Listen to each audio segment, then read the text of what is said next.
This is the Broch of Gurness, wonderful broch in the north-eastern part of the island of Orkney.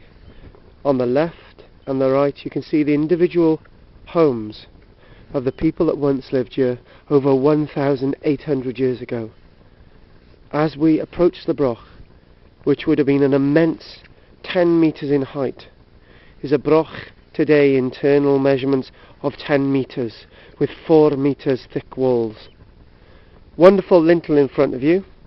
The lintel itself, coming up to 2 tons in weight, would have held the pressures of this very tall wall, built in a variety of different stages.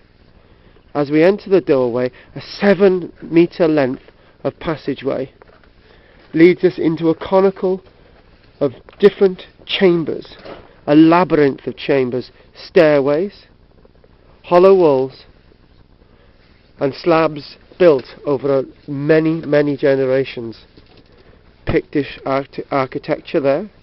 And as we come in, the idea of division is an idea of division in a time of prehistory that came later than the original foundation of this broch.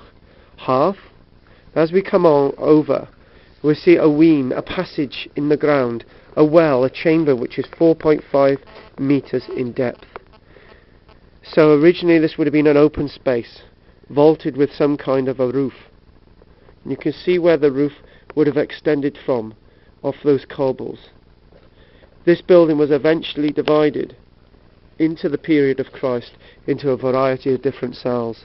Many of us archaeologists are now believing that these buildings themselves act as centres for a community that was at peace with itself. It was not a building that was owned by chieftains and lords, but a building that belonged to the community, built for the community, and the idea of division may have been a shared division within this community that, with the buildings around, once had a community of over 200 people.